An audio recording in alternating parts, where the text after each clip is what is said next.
Welcome back to the Unraveled podcast. My name is Nina. And my name's Alina. So I thought it would be a cool topic just to talk about friendship breakups. Okay. I know we've talked very heavily on relationships and friendships. And we've maybe talked a little bit in between about friendship breakups and stuff like that. But I figured it'd be cool to just do a whole episode on friendship breakups. I know for myself, I've gone through numerous of them.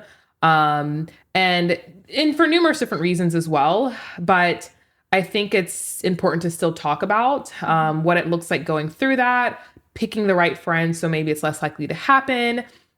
Yeah, I know for myself, I've gone through several of them, like I've said, but I had one that was just like the worst for me. Like I'm talking about like crying, real heartbreak, like I felt like I was really breaking up with someone I was in a relationship with because I was. Yeah. And I've had some where I was like, good riddance. Like it just like because you just know when things happen in a certain way. So I don't know. Have you ever had any experience with that? So, I have had, I would say, some like light friendship breakups, but probably one of the bigger ones I had was somebody that came and worked for me when I was first getting into the real estate industry. And I guess, that was my mistake. You really have to be careful when you hire your friends. And so I take responsibility for that. But, I felt like we were pretty close, like I'd go over to her house all the time, make food. If she was sick, I'd bring her, just like I felt close with her. And then like literally same situation here. Some professional things came up and I learned through that process that obviously I cared more about her than the other way around.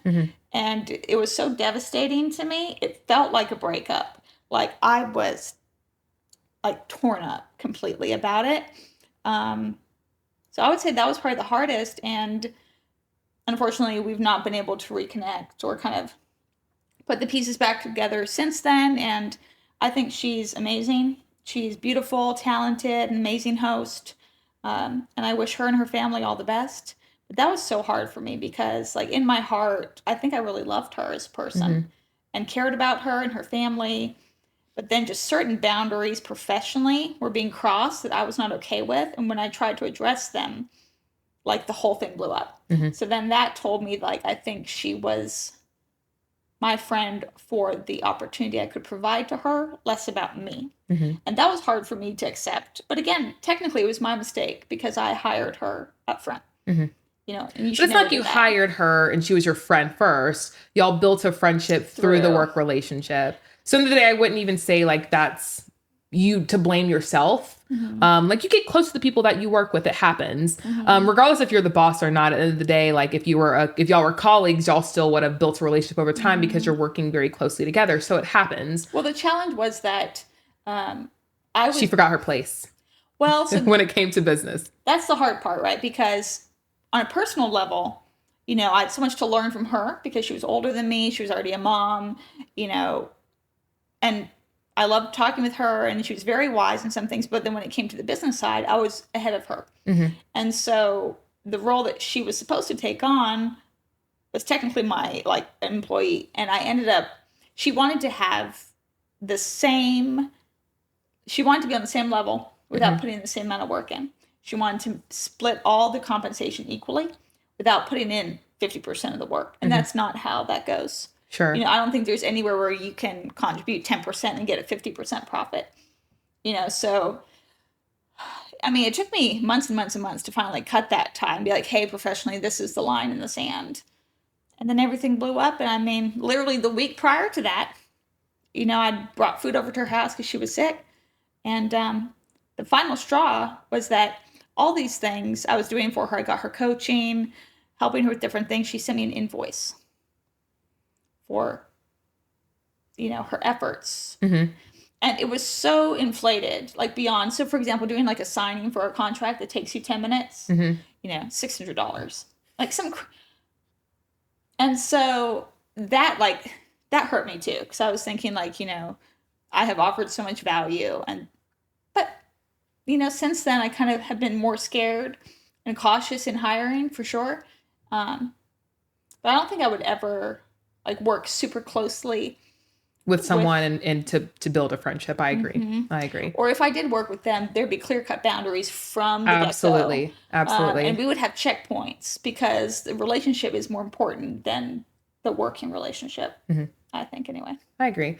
And I have some that work for me that are roughly the same age as me, and we have a great relationship. I wouldn't go to the extent of saying this. There are friendships that exist, but we certainly have a good I certainly have a good relationship with them. They like working with me. I like working with them. Mm-hmm. It's a healthy environment. Mm-hmm. But I would never want them to mistaken the fact that I'm still their boss at the end of the day. Yeah. And in my previous experiences, that part has been forgotten, mm-hmm. that the other person doesn't know their place anymore. Mm-hmm. Thinking that they can make the decisions and tell you what to do and call the shots. And once you... The age difference? No, same age difference. Same age. Okay. Same age. And I will say like, I'll never let it get that far again. Yeah.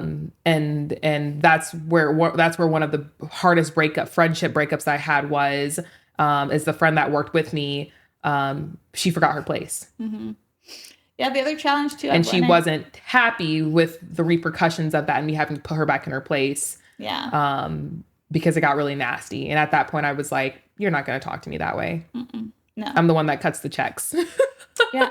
I mean, that's the thing. I think you and I might be similar. You're probably much better than me because you have hired a lot more people. But there's some lines in business. You just don't cross that. You don't cross that, especially if someone is generating the business. It's it's your business. Correct. You're making the money. You're paying them. Correct. If you want to go make the money that I make, then go start your own business. I'll 100% support you, but don't disrespect me. Don't tell me what you should get paid. You can make a suggestion. Okay, cool, whatever. But don't stay in your place. Mm-hmm. You don't get to cross that. And sometimes I run into where if somebody's older than me, they think that they deserve to get paid the same or more than me. No, it has nothing to do with that. No, it doesn't. You got to your place in life because you put in the work. Mm-hmm. to make the kind of money that you make. And if they want to do the same thing, then by all means go and do it. Mm-hmm. But you chose to work with me for a reason. And technically, when I got into the industry, I took a risk by, the other career I had. I stopped that and I went completely into real estate. That is a risk. Mm-hmm. And so there's people that are working part-time jobs. They have the option to take that risk if they want to. Full time. A lot of times they don't want to. And that's totally okay. And like I said, but don't be upset about you not making the kind of money you want to make if you're not willing to take the risk to do it. Because the bottom line is, for me personally, people don't see when business hours are over, I'm still working. Mm-hmm. I'm always on all the time. And so the income a business can generate, that might be because the business owner is constantly trying to be creative in the marketing, in the lead generation, in the building clientele, all of this, working 24/7 around the clock. Mm-hmm. And so that's where the profits come in. And if someone thinks they should have 50% of that or be paid whatever they think they should be paid, that's not their place. You don't tell a job application, I want to be paid this much. Mm-hmm. You have to go interview for that. Mm-hmm. And they'll determine if you are worth what you're asking for. Mm-hmm. Yeah. If anyone could just go in and tell someone what they want to get paid, I think businesses wouldn't be able to thrive as well as they do if they're able just to give everybody what they want. Mm-hmm. Like, unfortunately, it doesn't work that way. Yeah, because there's cost too. I mean, like, the reason why she couldn't get 50% is because I was shouldering all the business expenses. Correct. So, you have the business owner. You're bringing in the clientele. You're bringing in the business. Mm-hmm. She didn't bring in a single client. Mm-hmm. Not a single. And, I didn't need her there for that. Like, I enjoyed being with her. I think she was awesome. And so I thought wrong. Mm-hmm. So it was just so heartbreaking, but I learned a lot. I learned boundaries are important. Correct. You have to set things in stone up front, everything in writing, and it is what it is. Correct.